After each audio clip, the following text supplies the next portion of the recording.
தென்னிந்திய இசை உலகம் இன்று ஒரு தாய்மையான குரலை இழந்து கண்ணீரில் மூழ்கியிருக்கிறது. 60 ஆண்டுகளுக்கும் மேலாக 48,000க்கும் மேற்பட்ட பாடல்களை தன்னுடைய குரலால் உயிர்ப்பித்த பாடகி ஜானகி அம்மா இனி நம்மிடையே இல்லை. Nightingale art for south India என்று அன்புடன் அழைக்கப்பட்ட அவர் சனிக்கிழமை மாலை மைசூர் அப்போலோ மருத்துவமனையில் தனது இறுதி மூச்சை விட்டார்.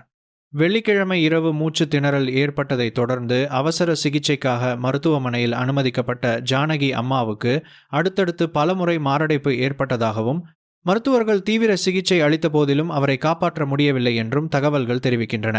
வயது முதிர்வு தொடர்பான உடல்நலக்குறைவும் இதற்கு காரணமாக இருந்திருக்கலாம் என மருத்துவமனை வட்டாரங்கள் தெரிவித்திருக்கின்றன. இந்த சோகச் செய்தியை உலகுக்கு தெரிவித்தவர் அவருடைய பேத்தி அப்சரா வித்யுலா. சமூக வலைதளத்தில் அவர் பதிவிட்ட குறிப்பில், தன்னுடைய அன்பான பாட்டியும் புகழ்பெற்ற பாடகியுமான ஜானகி அம்மா குடும்பத்தினரின் அன்பான பாசத்தின் நடுவே அமைதியாக கண்ணை மூடினார் என்று குறிப்பிட்டிருந்தார். உலகிற்கு அவர் ஒரு காலத்தை வென்ற குரல் என்றாலும் தங்களுக்கு அவர் அன்பையும் பணிவையும் கருணையையும் கொண்ட பாட்டி என்றும் அந்த அரவணைப்பு என்றும் தங்களோடு இருக்கும் என்றும் அவர் தன் பதிவில் கூறியிருந்தார். இந்த மறைவுக்கு தமிழக முதலமைச்சர் ஜோசப் விஜய் அவர்கள் உடனடியாக இரங்கல் அறிக்கை ஒன்றை வெளியிட்டார்.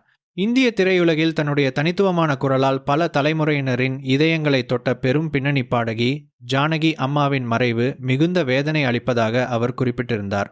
தமிழ், தெலுங்கு, மலையாளம், கன்னடம், இந்தி உள்பட பல மொழிகளில் ஆயிரக்கணக்கான பாடல்களை பாடி இசை உலகில் அழியாத முத்திரை பதித்த அவர் இனிமையான குரல் மூலம் உணர்வுகளை வெளிப்படுத்தும் அபார திறனுக்காகவும் இசைக்கான தன் வாழ்நாள் அர்ப்பணிப்புக்காகவும் என்றென்றும் ரசிகர்களின் மனதில் நிலைத்திருப்பார் என்று அவர் தன் அறிக்கையில் தெரிவித்திருந்தார்.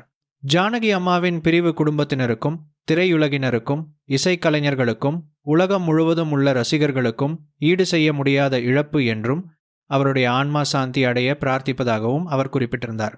இப்போது ஜானகி அம்மாவின் பயணத்தை ஒரு முறை திரும்பி பார்ப்போம்.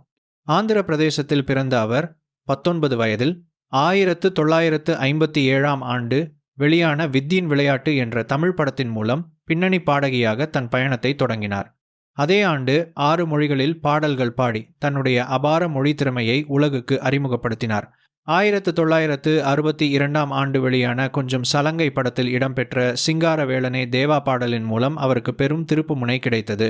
நாதஸ்வர் இசையுடன் இணைந்த அந்த பாடலின் நேர்த்தியான உச்சரிப்பு அவரை ஒரே இரவில் பிரபலமாக்கியது. 1971ஆம் ஆண்டு உன்னிடத்தில் என்னை கொடுத்தேன் பாடலின் மூலம் தமிழ் சினிமாவின் அசைக்க முடியாத தூணாக அவர் மாறினார். Ilaiyaraaja, MS Viswanathan, KV Mahadevan, AR Rahman போன்ற இசையமைப்பாளர்களின் முக்கிய தேர்வாக அவர் இருந்தார். இளம் காதலியின் மென்மையான குரலில் இருந்து குழந்தையின் மழலை குரல் வரை தன் குரலை மாற்றி மாற்றி வழங்கும் அபூர்வ திறனால் அவர் அந்த காலகட்டத்தின் மிக அதிகம் தேடப்பட்ட பாடகியாக இருந்தார். SP பாலசுப்ரமணியத்துடன் இணைந்து அவர் பாடிய இணையான யுகல கீதங்கள் இன்றளவும் ரசிகர்களின் இதயங்களில் வாழ்ந்து கொண்டிருக்கின்றன. தமிழ், தெலுங்கு, கன்னடம், மலையாளம், இந்தி உள்பட ஏறத்தாழ 20 மொழிகளில் அவர் பாடியிருக்கிறார் என்பது அவருடைய அபாரமான மொழி திறமைக்கு சான்று. இவரின் இசை பங்களிப்புக்காக 4 தேசிய விருதுகளும் 33 மாநில விருதுகளும் அவரை தேடி வந்தன. ஆனால் 2013ஆம் ஆண்டு அவருக்கு வழங்கப்பட வேண்டிய பத்மபூஷன் விருதை அவரே மறுத்தார். தன்னுடைய வாழ்நாள் பங்களிப்புக்கு அது மிகவும் தாமதமாக வழங்கப்படும் ஒரு கர்வம் என்றும் தன் தகுதிக்கு பாரத ரத்னா விருதை பொருந்தும் என்றும் அவர் அப்போது தெரிவித்திருந்தார். 2017ஆம் ஆண்டு மலையாள மொழியில் அம்மா பூவினும் என்ற தாலாட்டு பாடலை பாடி மைசூரில் நடந்த ஒரு நிகழ்ச்சியில் தன் 60 ஆண்டு இசை பயணத்திற்கு முற்றுப்புள்ளி வைத்தார். தனிப்பட்ட வாழ்க்கையில் 1959ஆம் ஆண்டு V. ராமபிரசாத் என்பவரை மணந்த ஜானகி அம்மா தன் கணவரின் மறைவுக்கு பின் ஹைதராபாத்தில் தன் குடும்பத்துடன் அமைதியான வாழ்க்கை வாழ்ந்தார். இந்த ஆண்டு தொடக்கத்தில் தன் மகன் முரளி கிருஷ்ணாவையும் இழந்த அவர் சில மாதங்களுக்குள் தானும் இந்த உலகை விட்டு விடைபெற்று விட்டார். ஜானகி அம்மாவின் மறைவுக்கு திரையுலக பிரமுகர்கள் பலரும் தங்கள் இரங்கலை தெரிவித்திருக்கிறார்கள். தன்னுடைய தேனமுத குரலால் தலைமுறை தலைமுறையாக மக்களை மகிழ்வித்த ஜானகி அம்மாவின் ஆன்மா சாந்தி அடையட்டும் என நடிகர் ரஜினிகாந்த் தன் பக்கத்தில் பதிவிட்டிருந்தார். அந்த குரல் என்றென்றும் ஒலித்து கொண்டே இருக்கும் என்றும் அந்த அன்பை இனி எங்கே தேடுவது என்றும் கமல்ஹாசன் தன் இரங்கலில் குறிப்பிட்டிருந்தார். இதற்கு முன்பு இயக்குனர் பாரதிராஜா அவர்களின் மறைவின் போது அரசு மரியாதை வழங்கப்பட்டது நினைவிருக்கலாம். அதே பாணியில் 4 தேசிய விருதுகளையும் 33 மாநில விருதுகளையும் பெற்ற ஜானகி அம்மாவுக்கும் அரசு மரியாதை வழங்கப்பட வேண்டும் என பலரும் எதிர்பார்த்து காத்திருக்கிறார்கள். இது தொடர்பான அதிகாரப்பூர்வ அறிவிப்பு விரைவில் வெளியாகும் என எதிர்பார்க்கப்படுகிறது.